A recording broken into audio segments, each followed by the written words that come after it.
Welcome to Debt Matters. We are getting straight into the numbers that really matter for you, the credit control and debt recovery professionals. Our mission today is very focused. We've been looking closely at the latest statistics from the Insolvency Service for England and Wales, specifically for November 2025. And our goal is to take those raw statistics and really translate them into tactical intelligence, things you can apply across your ledger, this afternoon. Exactly. Actionable intelligence. And that translation is just vital because if you just look at the monthly total alone, it can be misleading. How so? Well, the month-to-month figures might, on the surface, seem to offer a bit of comfort, but our experience tells us we have to look deeper. We need to examine the type of failure happening. Right, not just how many, but how. Precisely. That's the real predictor of any recovery success. And we also have to look at the stubborn persistence of the rolling annual rate. We'll be connecting these figures to the broader reality, which is that risk remains elevated compared to historical norms. No. And the speed of failure has completely changed the game.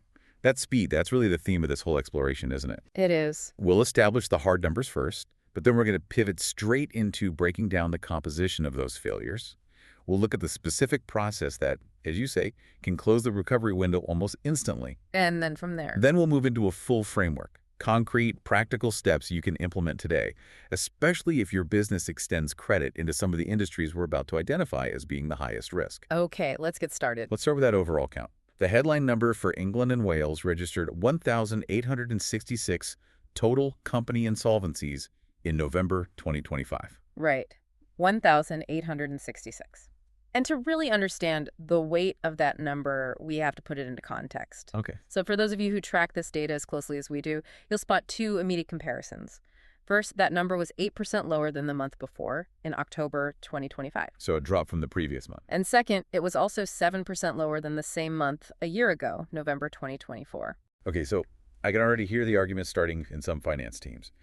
A drop, both month on month and year on year.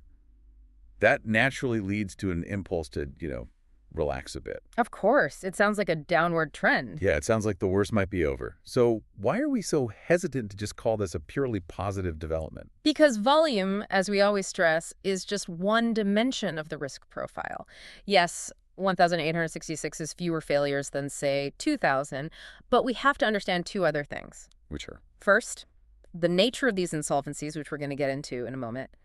And second, and this is critical, the underlying elevated baseline of corporate risk that still exists out there. Tell me more about that elevated baseline. If the numbers are falling even just a little, doesn't that suggest that some of the structural stress is starting to ease? It suggests the rate of acceleration in failures has maybe tempered a bit, but it absolutely does not mean the stress itself is gone. If you imagine the corporate failure rate as a marathon runner, let's say we were running an absolute sprint from 2020 through 2023. Now, maybe we've slowed that pace down to a fast jog. But we're still moving much faster than we used to. Exactly. We are still operating at a failure frequency that is fundamentally higher than what we considered normal pre-pandemic. If you think back to, say, 2018 or 2019, failure rates were consistently much, much lower. And a lot of companies are still carrying baggage from that period. A huge amount. The companies that survived the initial shocks often did it by taking on significant debt, using government support, or deferring their tax liabilities. And that debt, combined with the current cost base, higher energy, higher borrowing rates, sticky inflation, that's all still working its way through the system. So the argument is that the pool of vulnerable companies is still very large, even if the rate they're tipping into insolvency has slowed down for a month or two. Precisely. That 1,866 figure, despite being a decrease, represents a state of structural economic tension that hasn't fully resolved itself. Which means if your organization built its credit risk models, its provisioning levels, or even just its general comfort zone on data from 5 or more years ago, that data is now obsolete. The 1,866 figure is a reminder that the failure environment today is just more hostile than it was. We can't afford to lower our guard. We have to maintain that disciplined monitoring we all put in place during the peak of the crisis. Because the risk density in the economy is still far higher than it used to be. The moment credit professionals let themselves be lulled by a slight monthly decrease, they're just exposing themselves to that persistent baseline stress. So we should see the 1,866 not as a sign of recovery, but as the new, albeit uncomfortable, status quo for corporate distress. I think that's a perfect way to put it. And that level of distress demands a different tactical response. Yeah. Which brings us, I think, to the composition of that number. Yes, the mix. Okay, let's turn to what we both feel is the most critical element of the November 2025 data, the internal composition of those 1,866 insolvencies. As far as any recovery professional is concerned, the type of failure is, well, it's vastly more important than the volume. That is absolutely correct. And the breakdown, it tells a really powerful story about the current corporate mindset when it comes to failure. Let me give you the detailed mix. Go ahead. The overwhelming majority were creditors' voluntary liquidations, CVLs. That total was 1,461. Wow, 1,461. Which means that nearly 4 out of every 5 companies that failed in November initiated the process themselves. They pulled the plug themselves. So what about the rest? The rest of the failures were distributed like this. You had 250 compulsory liquidations. That's the court-enforced involuntary winding up. Correct. Then 136 administrations, which is the attempt to rescue the business or sell it as a going concern. A bit more hopeful in theory. In theory. And then only 18 company voluntary arrangements, or CVAs, the compromise agreement with creditors.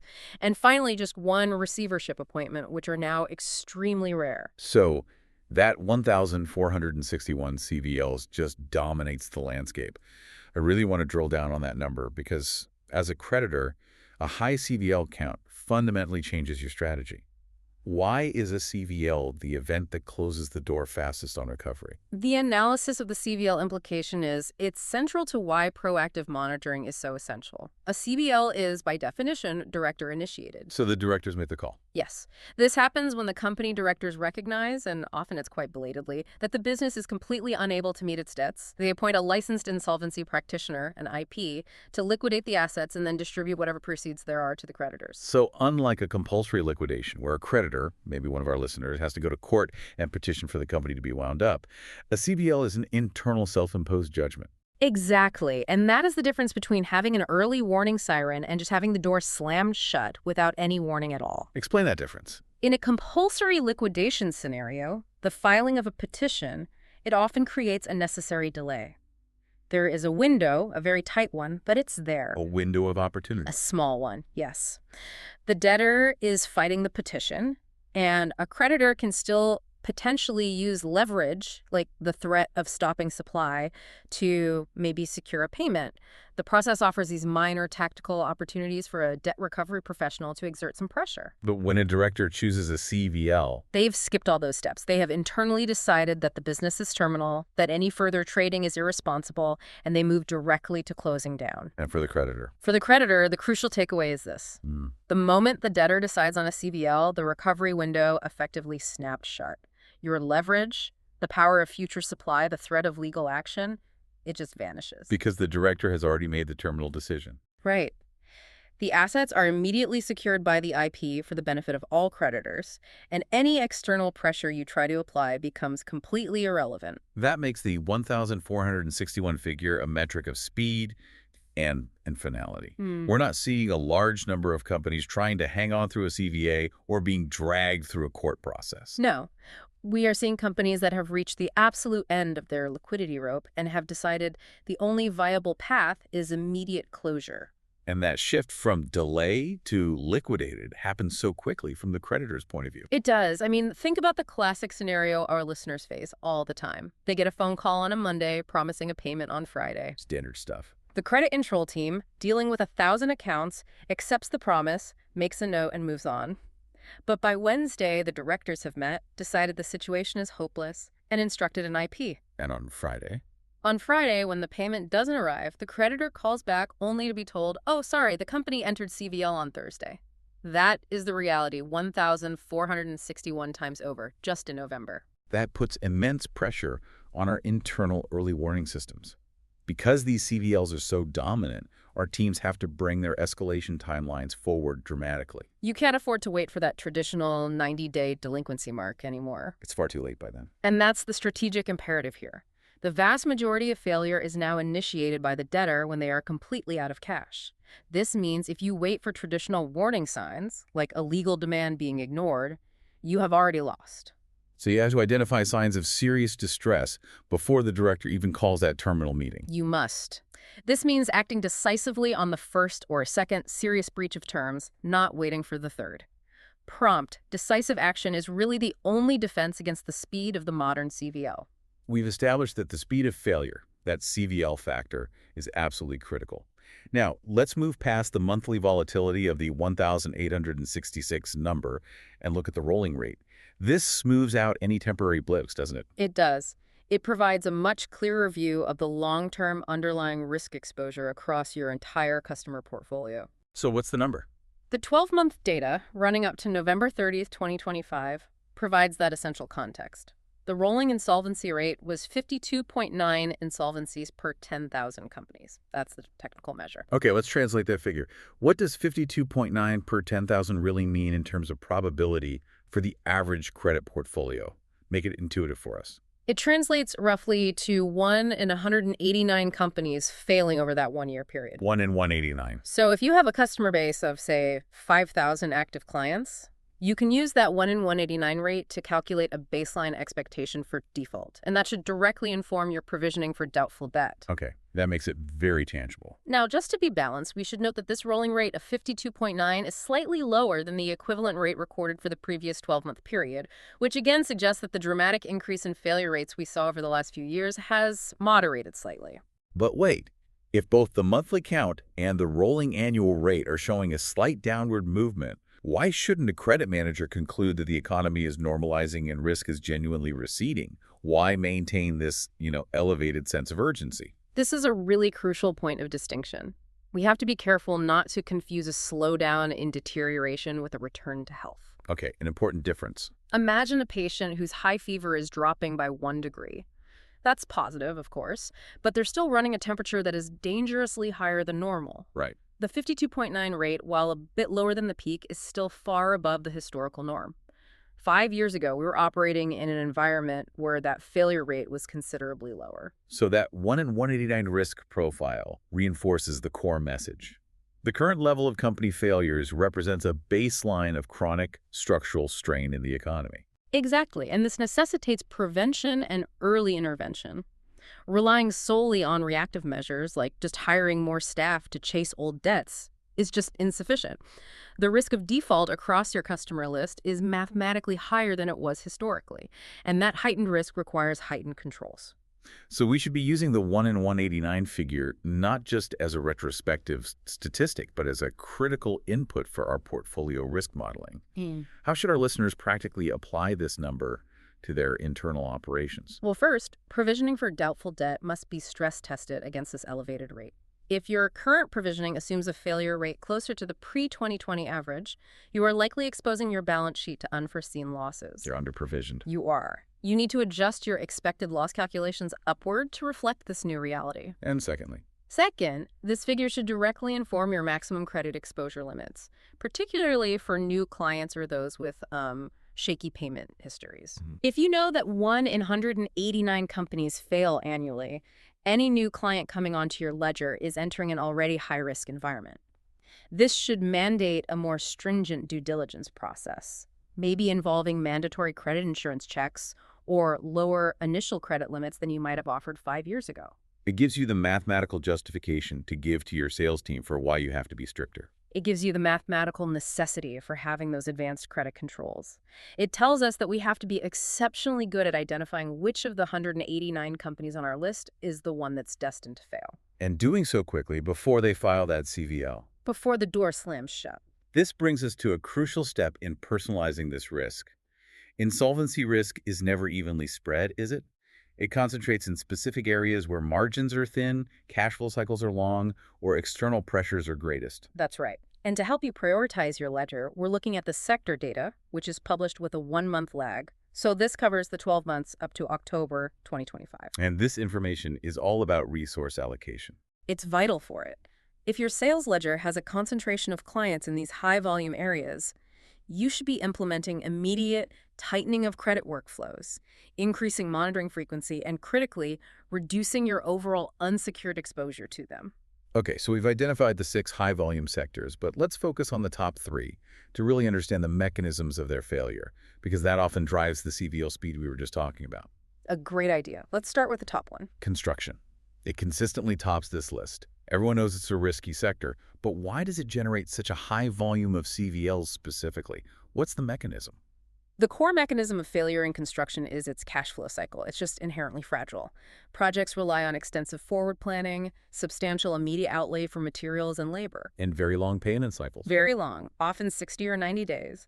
But the absolute killer is the mechanism of retention funds. Ah, retentions. Explain that for anyone not familiar. In a typical contract, a percentage of the money you're due, often 5% to 10%, is held back by the client or the main contractor. That's the retention. And it's held until the entire project is completed and a defects liability period, which can be a year or more, has passed. So companies in construction are constantly waiting for funds for work they completed months or even years ago. Precisely. If that 10% retention is tied up across 6 or 7 different projects, the company can look profitable on paper, but it's perpetually starved of operating cash. So if one large client upstream fails, or even just delays a stage payment, that cash drought becomes instant. It's instant and it's catastrophic. A failure upstream means the subcontractor instantly loses not only the current invoice, but also months or years of those retention funds. And because their margins are so thin, often just 3% to 5%, they have no buffer. No room for error. None. A delay in one large stage payment can immediately wipe out their liquidity, forcing the directors into a swift defensive CVL before their own debts can balloon any further. That fragility just demands that any credit professional selling into this sector has to prioritize secured payment methods or much shorter cycles. They have to. Okay, next on the list is wholesale and retail, which also includes motor repairs. This category is broad, but the risk mechanism here seems to be driven more by external economic forces, right? That's right. This group faces what I'd call a synchronized triple threat that leads very quickly to liquidation. A triple threat. What's the first one? Consumer volatility. The first pressure point is consumer spending. In an environment where the cost of living has constrained household budgets, discretionary spending tightens immediately. Retailers are the first to feel that chill. Lower footfall means lower revenue, but the fixed costs don't change. The fixed costs, rent, utilities, staff, they remain rigid. The second issue is inventory costs and legacy debt. Many retailers accumulated high levels of debt during various lockdowns.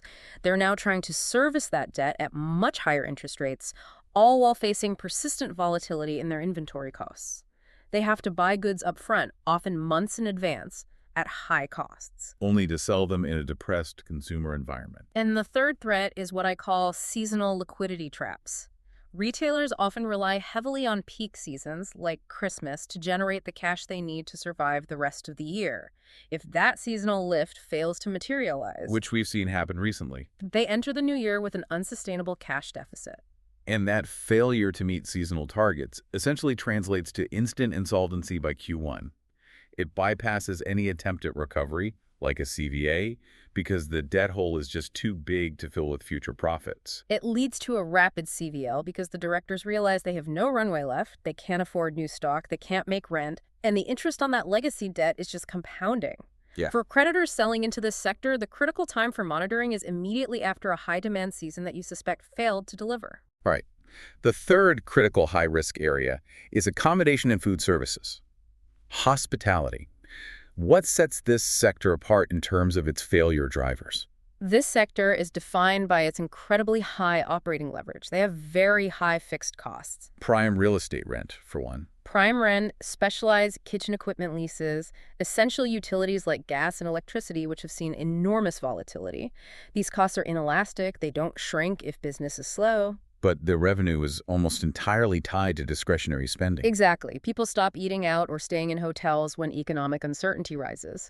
When revenue drops even by a moderate amount, say 20%, the business quickly stops covering its fixed costs. Because the margin for error is so small and high rents are due every single month, they run out of cash extremely fast. And similar to retail, many are still dealing with pandemic-era debt programs that are now maturing or demanding high-interest payments. They are. They're trying to operate in a low-margin, high fixed cost environment while servicing expensive debt.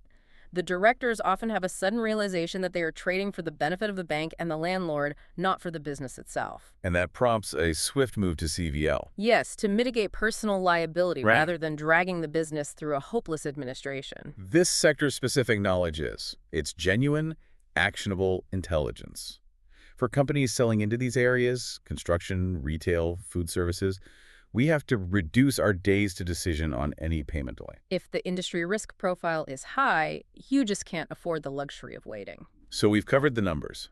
1,866 insolvencies, dominated by 1,461 rapid CVLs, operating at a high structural risk rate of 1 in 189, concentrated heavily in these vulnerable sectors.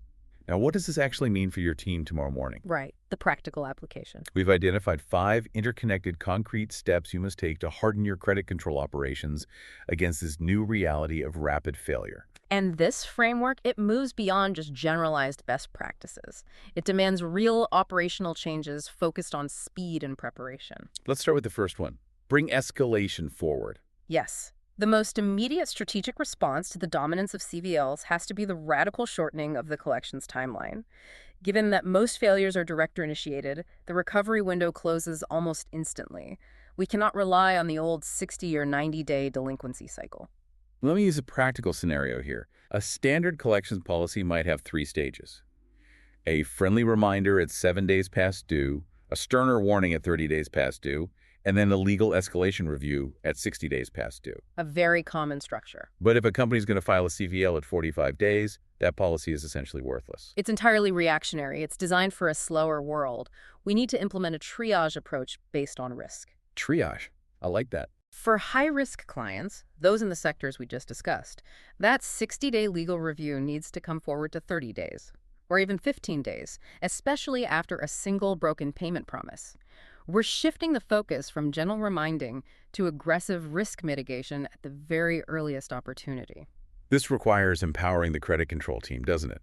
They can't be waiting for weekly committee meetings to approve a stop supply order for a high-risk client who just missed their first payment extension deadline. Absolutely. Bureaucracy is the enemy of recovery in a CVL environment.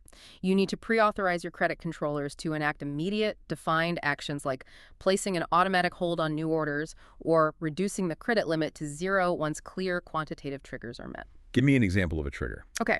If a construction client misses a second payment deadline and is currently sitting on, say, 50,000 pounds of unsecured debt, the system has to allow the credit controller to hit the hold button immediately without waiting for the CFO's sign-off. Every hour you delay a hard decision is an hour of lost recovery potential. It is. The decision-making process must be streamlined to match the velocity of corporate failure. So the rule isn't wait for 3 warnings. It's act decisively on the first serious deviation, especially for vulnerable clients. Correct. The goal is to transform the discussion with the debtor from a simple collections query into a critical business continuity meeting for them. If your credit hold jeopardizes their next major delivery, you have instantly regained leverage. And you might secure a personal guarantee or a partial settlement that otherwise would have just disappeared into the CVL black hole. That's the idea. Oh, okay, moving on. Simply speeding up the existing process isn't enough. We need smarter targeting. So, point B, segment your ledger by insolvency exposure. Yes. It is no longer sufficient to segment clients only by payment history or sales volume. The data demands that we formally incorporate sector risk, from what we discussed earlier, into a layered categorization framework. Creating differential monitoring system. Exactly. You need to assign risk weightings that combine 2 elements, internal payment behavior and external industry volatility. How would that work in practice? For instance, a long-standing, prompt-paying client in a low-risk sector, maybe utilities, might have a risk score of 2 out of 10. But a new client in the construction sector, even if they paid their first invoice on time, should start at a 6 out of 10. Just because of the industry exposure. Just because of the industry exposure. That's a fascinating point, because you're saying that even a perfect payment history isn't a sufficient defense against systemic industry risk. Precisely. Now, if that construction client then starts showing qualitative signs of strain, a director avoiding your calls, an unusual request for payment in kind, and a quantitative failure, like a payment is 5 days late, Their score jumps. it should jump immediately to 9 or 10, triggering the immediate action we just discussed. This brings up the crucial difference between a qualitative delay and a quantitative trigger. Yes. We have to stop treating repeat broken promises as merely administrative hiccups. When a director calls to apologize for a delay, that's a qualitative event. But if that delay means the client has now failed to meet 3 consecutive agreed-upon payment dates, that pattern must be automatically quantified. The system has to recognize the pattern. The system must recognize that 3 consecutive breaches, regardless of the verbal assurances given, translates into a mandatory risk score adjustment. That then triggers stricter terms, moves the client to cash on delivery, or triggers an immediate hold. It removes the human tendency to give the benefit of the doubt one too many times. Exactly. The credit controller's job shifts from being a collector to being a quantitative risk manager, using the insolvency data to calibrate the system correctly. Okay, point C. Get documentation audit ready. When that inevitable CVL hits one of your clients, the process shifts entirely from negotiation to, well, litigation preparation. That's a good way of putting it. The liquidator's job is not to pay you. It's to rigorously verify and minimize every single claim against the insolvent estate. Your documentation has to be instantly available and verifiable to survive that audit. So what specific details must be meticulously organized? Faultless documentation is literally the difference between recovering funds and being told your claim is rejected or deferred. Liquidators require clear, legal proof. Your team needs a digital file for every transaction ready to be handed over, containing 5 key elements. Let's go through them. Number 1. First, the contract or purchase order, the PO. You need to prove the legal agreement and the precise terms, including payment dates. If you rely on just emails or verbal agreements, a liquidator can argue the terms were ambiguous, massively complicating your claim. So a formal PO or signed contract is ironclad. It removes the ambiguity. Second, proof of delivery or service completion, the POD. This is non-negotiable. You have to prove they got the goods. Irrefutably. A common failure we see is creditors using a generic freight company receipt signed by some unknown warehouse operative. A liquidator can easily challenge this. They'll argue the operative lacked authority or the goods were disputed internally. You need PODs signed by a known authorized employee or, ideally, a director. Third point. Acceptance documentation. Especially in complex industries like manufacturing or construction, proving you delivered the product is not enough. You have to show the client accepted the condition and quality. Like a signed project completion certificate. Or an official sign-off. This preemptively nullifies the liquidator's ability to dispute the debt based on supposed quality issues. Smart. What's number 4? Invoice accuracy. The claim amount must be perfect. If the invoice submitted to the liquidator has discrepancies, even minor ones related to tax or quantity, it will be kicked back for reconciliation. In a liquidation, delays equate to reduced recovery. And the final one. A clear statement of account. You need a reconciled audit trail showing every invoice, every payment, and how those payments were applied, leading flawlessly to the final outstanding balance. Any unexplained adjustments will flag your claim for intense scrutiny. So the documentation isn't just for internal accounting. It's an evidence package designed to withstand an external legal challenge. A sloppy file means your claim sinks while others are prioritized. It's your insurance policy. The cleaner your documentation, the faster the liquidator can process and accept your debt. Okay, point D, training on formal procedures, specifically administration and CVAs. Our data showed 136 administrations and 18 CVAs in November. While CVLs are terminal, these are different, aren't they? They're a different class of risk. They represent rescue or restructuring attempts. Once a debtor enters one of these, the dynamic shifts entirely. Your team has to know the specific specialized playbook for dealing with a formal insolvency practitioner. And this is where specialized training really pays dividends. It prevents costly legal errors. Your team must move from a collections mindset to a formal creditor role. First, they need to understand the administrator's mandate. Right, for the 136 cases. The administrator is tasked with managing the company, aiming for rescue or sale. They're running the business. Your approach must be collaborative. You should be trying to negotiate new supply terms, usually cash on delivery, because the administrator will need ongoing supplies to keep the business running. They can't pay old debts, but they can pay for new goods supplied after their appointment. The next point of training is the moratorium on legal action. This is critical. Absolutely critical. Under administration, there is an immediate legal moratorium on most legal proceedings against the company. Your team must know instantly that all winding up petitions, statutory demands, or other debt enforcement actions have to cease. What happens if they don't? Continuing legal action can result in penalties, and it will absolutely destroy your relationship with the administrator, who you now need on your side. So knowing the right procedure for claims is key. There are strict legal deadlines for lodging a proof of debt. This isn't like sending a collections letter, it's a formal, required submission. Missing that deadline, even by a day, can severely compromise your ability to recover any funds. And you made a point about the difference in strategy between a CVA and an administration. Yes. Here's where the tactical shift is most pronounced. A CVA, which we saw 18 of, aims for survival, usually with a compromised payment plan over several years. If your debtor enters a CVA, you need to quickly evaluate their survival plan. Your priority shifts from recovery of the old debt to securing the viability of future trading. So you push for protected payment terms on any new supply. You're betting on the company surviving. An administration, however, while aiming for rescue, often leads to an immediate sale of assets. Your priority here is focused on ensuring the administrator recognizes your claim and potentially negotiating a quick sale of goods to the new surviving entity.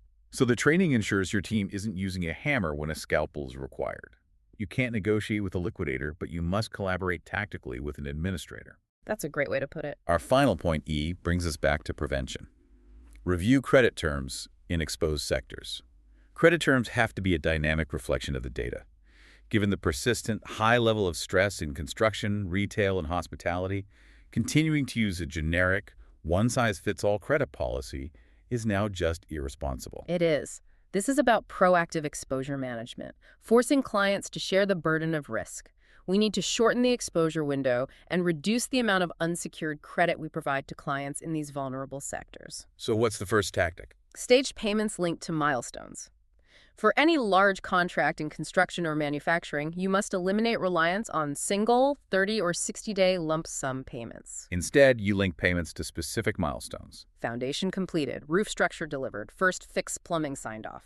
If a client fails, you've only lost the value of the last unpaid completed stage, not the entire work in progress. It limits your downside exposure dramatically. Makes sense. What's next? Shorter payment terms mandated. The data on the speed of CVLs justifies reducing the standard net 45 days to net 14 days, or even immediate payment for the highest risk clients.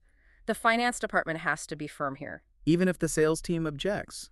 The sales team may argue they'll lose business, but the finance team has to insist that the cost of failure, that 1 in 189 probability of losing everything, far outweighs the short-term benefit of securing a sale on risky terms. You're choosing safer, smaller, more frequent payments over large unsecured exposure. And the final tactic under this point. Faster stop-supply decisions and clear triggers.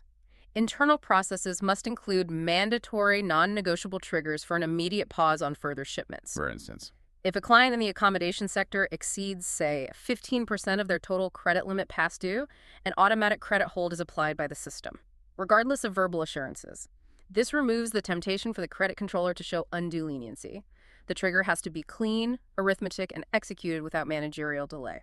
essentially, we're using the insolvency data we've reviewed today to recalibrate the financial tolerance for every single client relationship. We are. We are proactively reducing the unsecured financial fuel available to any business we suspect is about to seize up. If the company's approaching that terminal CVL decision point, the last thing you want is to be providing them with more product on 60-day unsecured terms. Exactly. Tightening these terms is the ultimate preventative tool against the rapid failure we observed 1,461 times in November. Let's summarize the actionable intelligence we've extracted from the November 2025 data. While the overall count of 1,866 insolvencies in England and Wales showed a slight month-on-month decrease. The dominant role of creditors' voluntary liquidations, totaling 1,461, means that corporate failure is now fast and final, and that drastically shortens the recovery window. Furthermore, the rolling risk rate remains persistently high compared to historical norms. It's sitting at 52.9 insolvencies per 10,000 companies. Which is roughly 1 in 189 businesses failing over the year. And this elevated risk is dangerously concentrated in highly leveraged sectors like construction, wholesale and retail, and accommodation and food services. The overarching lesson for you, the credit professional, is one of urgency and preparation. You have to use this data to prioritize and segment your ledger, Fundamentally, shorten your internal escalation timeline to anticipate the speed of the CVL process. And most importantly, ensure your documentation is instantly audit-ready to maximize your claim recovery. That 1 in 189 failure rate has to inform every decision you make this year. It's not just a theoretical number, it is a clear measurement of the high-risk environment you are currently operating in. So here's the final thought for you to carry into your week as you review your client roster. If 1 in 189 companies failed over the last year, you must assume that at least a few of those 189 are currently sitting on your sales ledger. So the question becomes, What is the difference in cash flow monitoring and documentation integrity between your safest client and the client that is statistically 1 week away from filing a creditor's voluntary liquidation? That gap, the gap between standard procedure and high-risk preparation, is the vulnerability you must close immediately.